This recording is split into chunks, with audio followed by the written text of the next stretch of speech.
before what you saw was less. In the next movie, it will be more. It'll be like it, I mean just more. More of what I have been doing will be in my next movie, except more. how much more will be included in the 2-week package?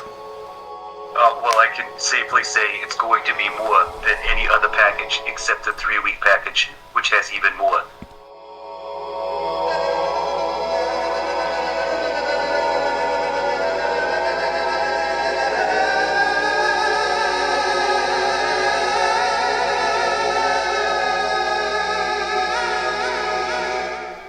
This is what I call data phobia, the fear of large data objects. When people see something that looks complicated that they don't know, they are just disinterested. And it's very unfortunate because that's exactly what you want to know. It's exactly what you always want to fucking know. The big fear is, like, when I open up the control panel and see all of these electrical components that work together in a system, it's daunting and they just don't know where to start. And so it's kind of similar in that you open it up and see the whole thing really quickly, and you almost want to give up right away. You can't. They don't break down systems. Break down. And so Integral kind of does that for you. Green doesn't like these systems, and Orange does like these systems, but they're not interested in holism or inclusion or sensitivity.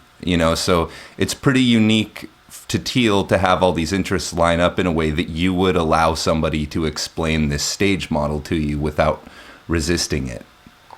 And so we are creeping up, as your friends hit the subscribe button, we're creeping up on 500, which that's not much for YouTube, but for me, that's an awful lot. I'm very impressed with that, especially because I know who these people are because I interact with them. I'm very impressed with that. It's beautiful.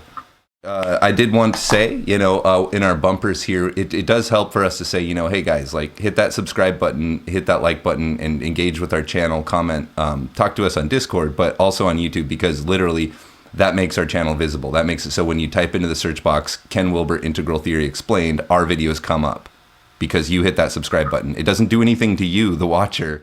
That's how this silly little system works. So we are being tools. We are going to plug ourselves. Please hit those things if you believe in this movement, even if we're crap. Just give us. It's like just give us the approval, because it's all a con job. It's all a big it's all a big scam. Make us bigger. Trust me. Let's work the algorithm in Integral's favor. Exactly. It's not about us being us blowhards. It's about the whole thing. It's about you and us. It's about all 4 quadrants. So let's do this together and help it to be cool and good, and to create a genuine second-tier, lower-left culture on the internet where we're seeing a lot of lower first-tier activities. Let's be the change that we want to see as far as second-tier goes. Welcome to Unthink Me. Welcome to Unthink Me. My name is, once again, yours truly, James. James. Public live talking dialogues. Yes, I'm really excited because I'm a boomer and I'm just learning Discord. So Unthink Me's on it has a server. You're not a boomer. We're not boomers. I know. It's a joke. It's to say that I have Green Meme alive and active in me, and so I'm bad at Instagram, for example. I'm resistant to. I have data phobia, especially in the lower left with culture stuff, because that's my lower type in like the Myers-Briggs. I'm going to deprioritize the lower left quadrant, and everyone's going to be like, you're an idiot. You're deprioritizing the lower left. And I'm going to be like, I'm sorry. I'm focused on the other quadrants.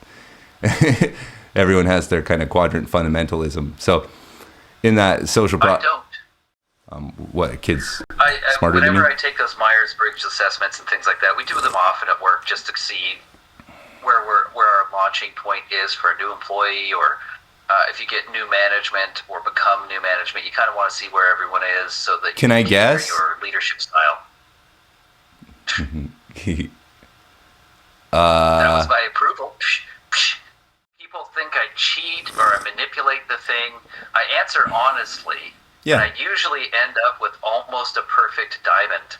I'm not elderly, but one of my previous bosses raised his hand. He's like, what if someone's like a perfect diamond in there? How do you approach that? Wait, so you're talking about Myers-Briggs types, right? And so, okay, what was the answer given in this context? Oh, he said it doesn't exist, and then he held up mine.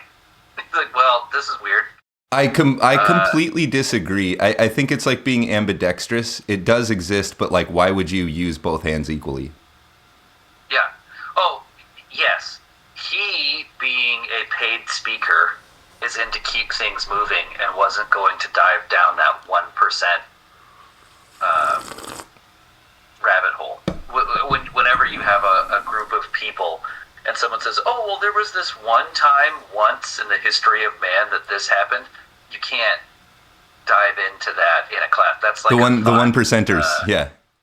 Economically, just like you can't be in a class and lose everyone's attention by going down that very small percentage thing. So he kind of pivoted and was like, okay, well, if you want to know more about that, you can see me afterwards. But we're going to focus more on how to talk to each type and how to teach each type and how to lead each type. And it just kind of got weird. But right. The last time I took the one where it's the 4-letter specific, everyone in the group, there was 5 of us, everyone in the group except me was the same. And I don't think that's true. I think it was these people are taking this test and answering, evaluation, and answering it the way they thought the leader would want it to be answered.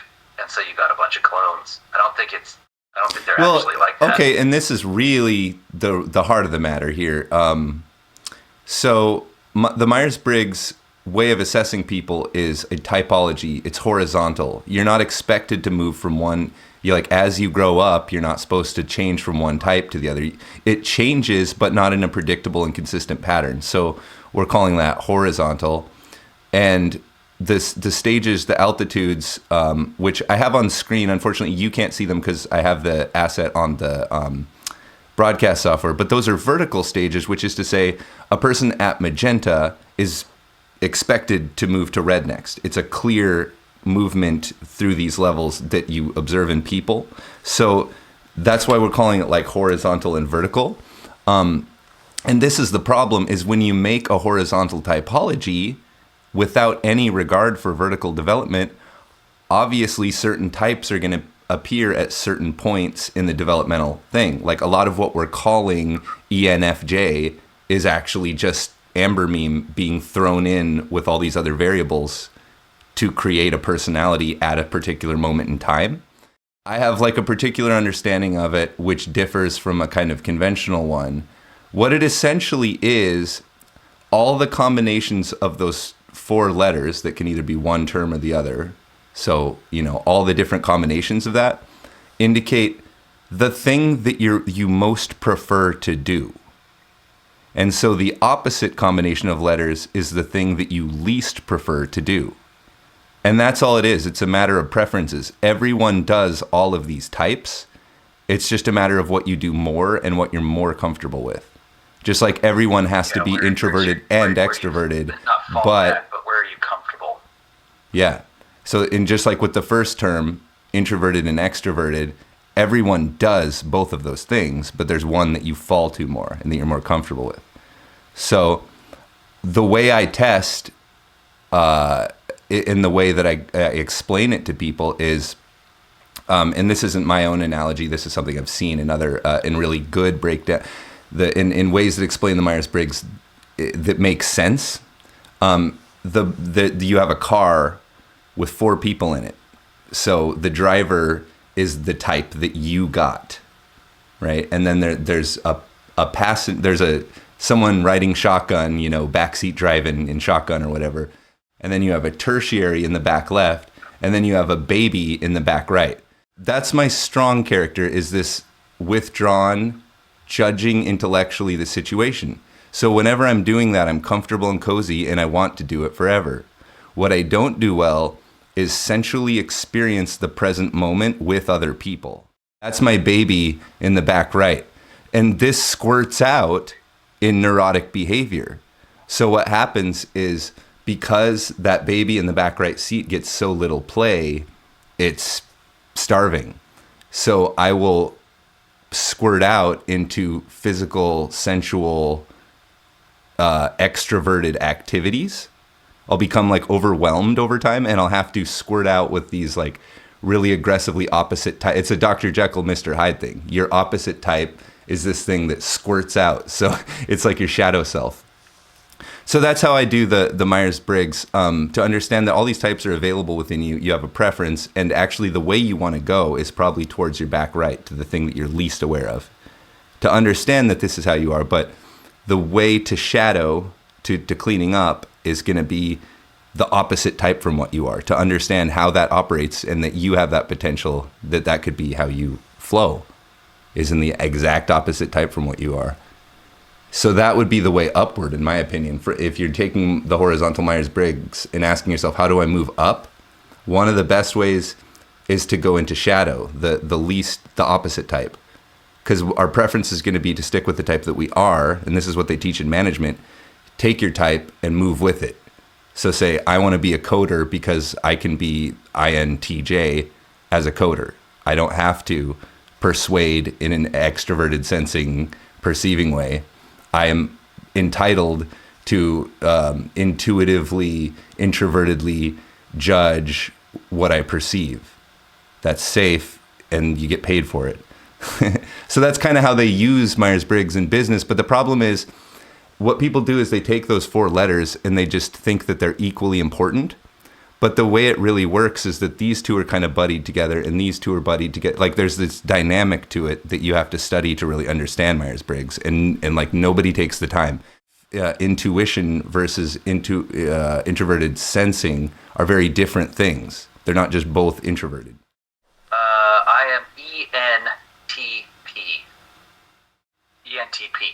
ENTP. That's such a weird one. And I don't even think you're really hard on any of them. I think you're kind of like, yeah, you have a certain directionality in your Myers-Briggs, but I don't think you really fall into one too much.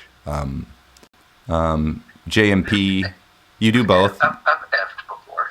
Yeah, I think you do both in pretty much all of them, as far as I know. Mild extroverted preference. This is sort of why the company I work for kind of created a position for me, is because they see the value in what I have, but I don't really fit in any box. So if you have that sort of value, what can we do with this person?